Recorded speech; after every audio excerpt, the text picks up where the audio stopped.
Hi friends, Assalamu alaikum. நாங்கள் இன்றைக்கி ஃபரானிஸ் கிச்சனில் சிக்கன் பிரியாணியோட செய்கிற எப்படின்றதை பார்க்க போகிறோம். பிரியாணிக்கு தேவையான பொருட்கள் என்னன்றதை பார்ப்போம். இதுக்கு நான் ½ அன் ஹவர் கழுவி வச்ச அரிசி எடுத்துக்கிறேன், கோழி எடுத்துக்கிறேன், தயிர், நெய், டை எடுத்துக்கிறேன், பால் எடுத்துக்கிறேன், மிளகு, கொச்சிக்காத்தூள், தேங்காய், தண்ணி, நச்சிரம், ரோஸ் வாட்டர், உப்பு, எங்களுக்கு பவுடர் செஞ்சு கொள்றதுக்கு ஏலக்காய், கராம்பு, கருவேப்பட்டை, அன்னாசிப்பூ, சாதிக்கப்பூ, பேலி, ரம்பை, வெள்ளைப்பூடு, பச்சஞ்சி. இதுதான் இப்போ எங்களுக்கு தேவையான பொருட்கள். வாங்க எப்படி செய்கிறேன்றதை பார்ப்போம். ஃபஸ்ட்டுக்கு நாங்கள் பிரியாணிக்கு தேவையான கறி பவுடர் ஒன்று செஞ்சு கொள்வோம். அதை எப்படி செய்கிறேன்றதை வாங்க பார்ப்போம். இப்போ நாங்கள் கறி பவுடர் செய்கிறதுக்கு ஏலக்காய் போட்டுக்கொள்கிறேன். 11 ஏலக்காய் போட்டுக்கிறேன். அதோட கராம்பு நட்டியம் போட்டுக்கொள்கிறேன்.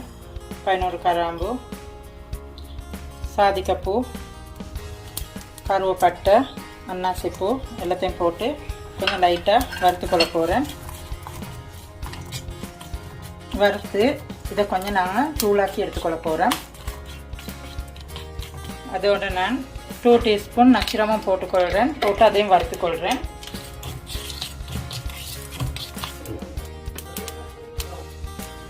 இப்போ நான் இந்த வறுத்தத்தை தூள் பண்ணிக்கொள்ள போகிறேன்.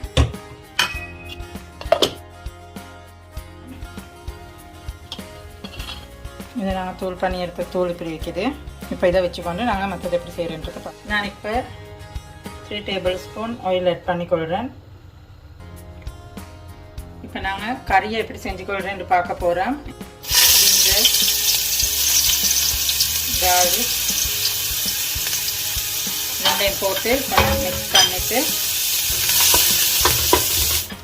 அதுக்கு ரொம்ப எடுத்து போட்டுறேன்.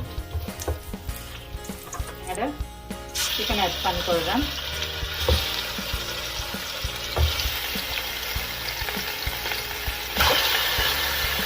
சிக்கன் 1 கிலோ எடுத்துக்கிறேன். சிக்கனை நான் அதுக்கு ஆட் பண்ணிக்கொண்டு அதையும் நல்லா மிக்ஸ் பண்ணிக்கொள்வேன். சிக்கனை கொஞ்சம் மிக்ஸ் பண்ணி கொஞ்சம் ஒரு 2 நிமிஷம் கொஞ்சம் நாங்கள் வச்சுக்கொள்வோம். இப்படி இது கொஞ்சம் வெயிலில் நல்லா வெந்தயாட்டம் வருது. இப்போ 2 நிமிஷத்துக்கு பிறகு நாங்கள் இதுக்கு கொச்சிக்காத்தூள் 1 டேபிள் ஸ்பூன் ஆட் பண்ணிக்கொள்கிறேன். உப்பும் போட்டுக்கொள்கிறேன். அதை போட்டு அதையும் கொஞ்சம் நல்லா மிக்ஸ் பண்ணி எடுங்க.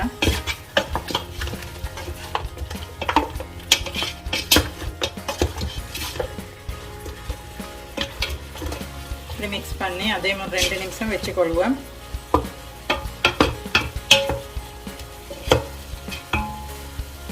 இப்போ இது 2 நிமிஷத்துக்கு கூட இப்படி இருக்குது. இதுக்கு நாங்கள் 250 கிராம் தயிர் போட்டுக்கொள்கிறேன்.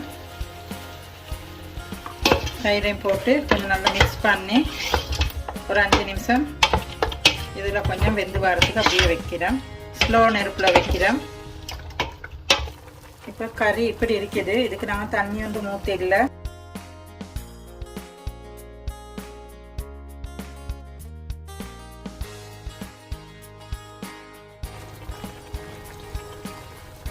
ஒரு 1½ டீஸ்பூன் மிளகுத்தூள் போட்டுக்கொண்டேன்.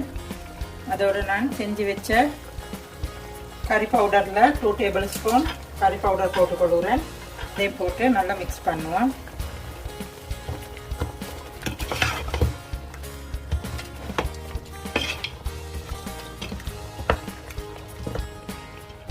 மிக்ஸ் பண்ணி ஒரு 2 நிமிஷம் அடுப்பில் வச்சுக்கொள்வோம். இப்போ எங்கள் கறி கொதிச்சு கொண்டு வருவது. இப்போ நாங்கள் இதுக்கு ஒரு 1 கப் தண்ணி ஊற்றிக்கொள்வோம்.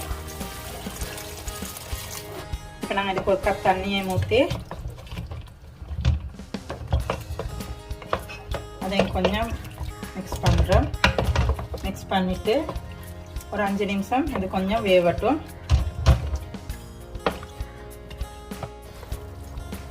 5 நிமிஷத்துக்கு பிறகு எங்கள் கறி இப்படி இருக்குது. இப்போ கறி கொதிச்சு கொண்டு வருவது. நாங்கள் இதை வந்து கொஞ்சம் ஓரத்தில் வச்சுட்டு சோத்தை எப்படி இதாக்குறேன்றதை பார்ப்போம். இப்போ இது நான் செஞ்ச கறி. நான் கறியை வேறையாகவும் அது கிரேவியை வேறையாகவும் எடுத்து வைக்கிறேன். என்ற கறி ஹீட்னால நாங்கள் கிரேவியோட கறியும் வச்சோம்னா இன்னும் கொஞ்சம் கறி நல்லா வெந்துடும். அப்போ எங்களுக்கு சோத்தில் போட்டு எடுக்க இல்லாமல் போகும். அதனால் நான் கறியை வேறையாகவும் கிரேவியை வேறையாகவும் எடுத்து வச்சுக்கிறேன். நாங்கள் சோத்துக்கு போட போகல ஒரு மணிக்கு போட்டுக்கொள்வோம். இப்போ நாங்கள் சோத்து ஆக்கி கொள்வது எப்படின்னு பார்ப்போம். 1 கிலோ அரிசி 1/2 அன் ஹவருக்கு முதல் ஊற வச்சு எடுத்துக்கிறேன். நான் இப்போ அரிசி 1 கிலோ ஆக்குறதுக்கு தேவையான அளவு தண்ணி இதில் ஊற்றி உப்பை போட்டு கொதிக்க வச்சுக்கொள்கிறேன்.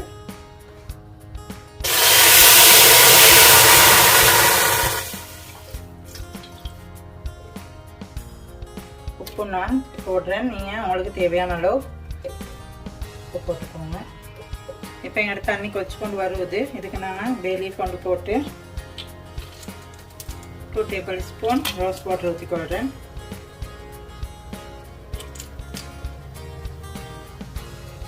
இப்போ நான் இதில் அரிசியும் போட்டுக்கொள்வோம். 1/2 அன் ஹவருக்கு முதல் கழுவி ஊற வச்சுக்கொண்டு அரிசியும் போட்டுக்கொள்கிறேன். அரிசியை போட்டு மிக்ஸ் பண்ணி கொஞ்சம் விட்டுட்டு சோறு கொதிச்சு கொண்டு வருவது. நான் இதோட 1/2 குக்குக்கு சோத்தாக்கி எடுத்துக்கொள்ள போகிறேன்.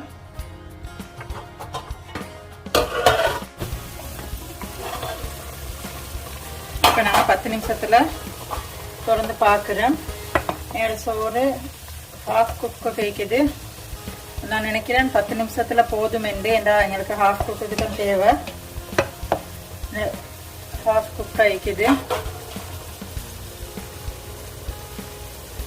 இப்போ நாங்கள் இதை எடுத்து என்னோட கறியில் போட்டு வேக வைக்கணும்னால நாங்கள் இப்போ இதை அடுப்புலேருந்து இறக்கி வடித்து வச்சுட்டு பிரியாணியை எப்படி மிக்ஸ் பண்ணுறேன்றதை பார்ப்போம். வெறும் சட்டி ஒன்று எடுத்தா இதில் 2 கப் பால் ஊற்றிக்கொள்கிறேன்.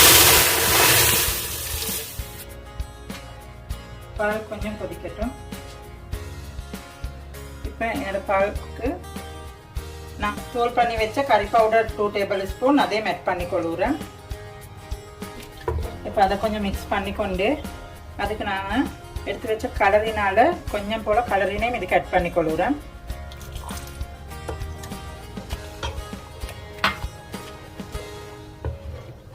கொஞ்சம் கலரினையும் போட்டு அதையும் மிக்ஸ் பண்ணிட்டேன். அதோட ரோஸ் வாட்டர் 2 டேபிள் ஸ்பூனும் ஆட் பண்ணி கொள்கிறேன்.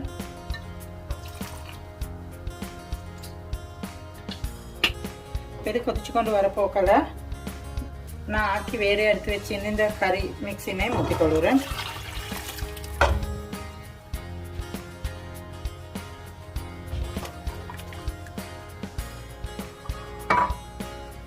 அதுக்கே எங்கட வேற எடுத்து வச்சில கறியை நான் போட்டுக்கொள்கிறேன்.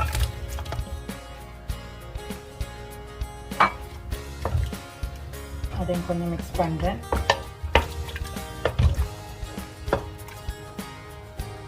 இப்போ எங்களுக்கு இந்த சிக்கன் கறி கொஞ்சம் கொதிச்சு வரட்டும். ஒரு 5 நிமிஷம் நாங்கள் சிக்கன் கொதிச்சு வரதுக்கு வைக்கிறேன். இப்போ எங்களோட கறி கொஞ்சம் கொதிச்சு கொண்டு வருவது. இப்போ இதுக்கு நாங்கள்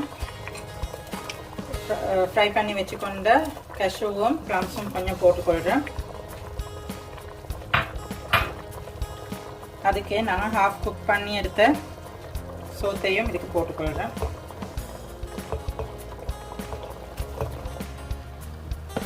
சோத்தை போட்டுட்டு சோத்தை நல்லா இப்படி இதாக்கிட்டு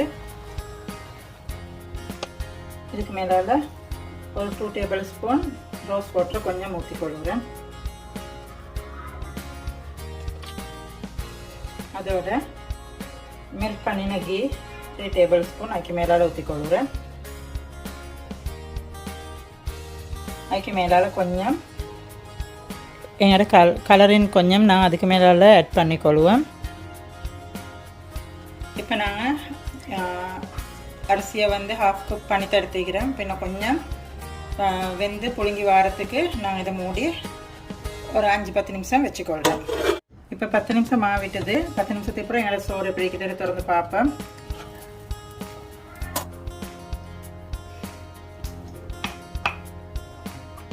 இப்போ எங்களோட சோறு நல்லா வெந்திக்கு. இப்போ நாங்கள் இது எப்படி இருக்குதுன்றத பார்ப்போம்.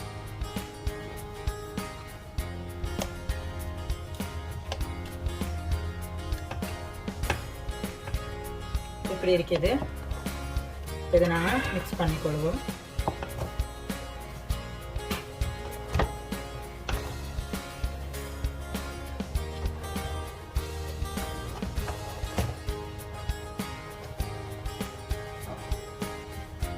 இப்போ நாங்கள் இதை டிஷ்ஷில் போட்டு எடுத்துக்கொள்வோம். எப்படி இருக்குதுன்னு பார்க்கலாம்.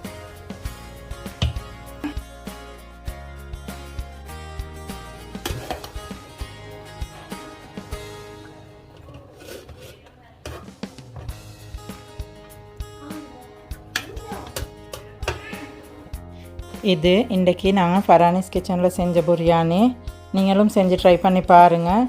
உங்களுக்கும் பிடிச்சிருந்துச்சுன்னா எங்களோட சேனலுக்கு லைக் பண்ணி ஷேர் பண்ணுங்கள்.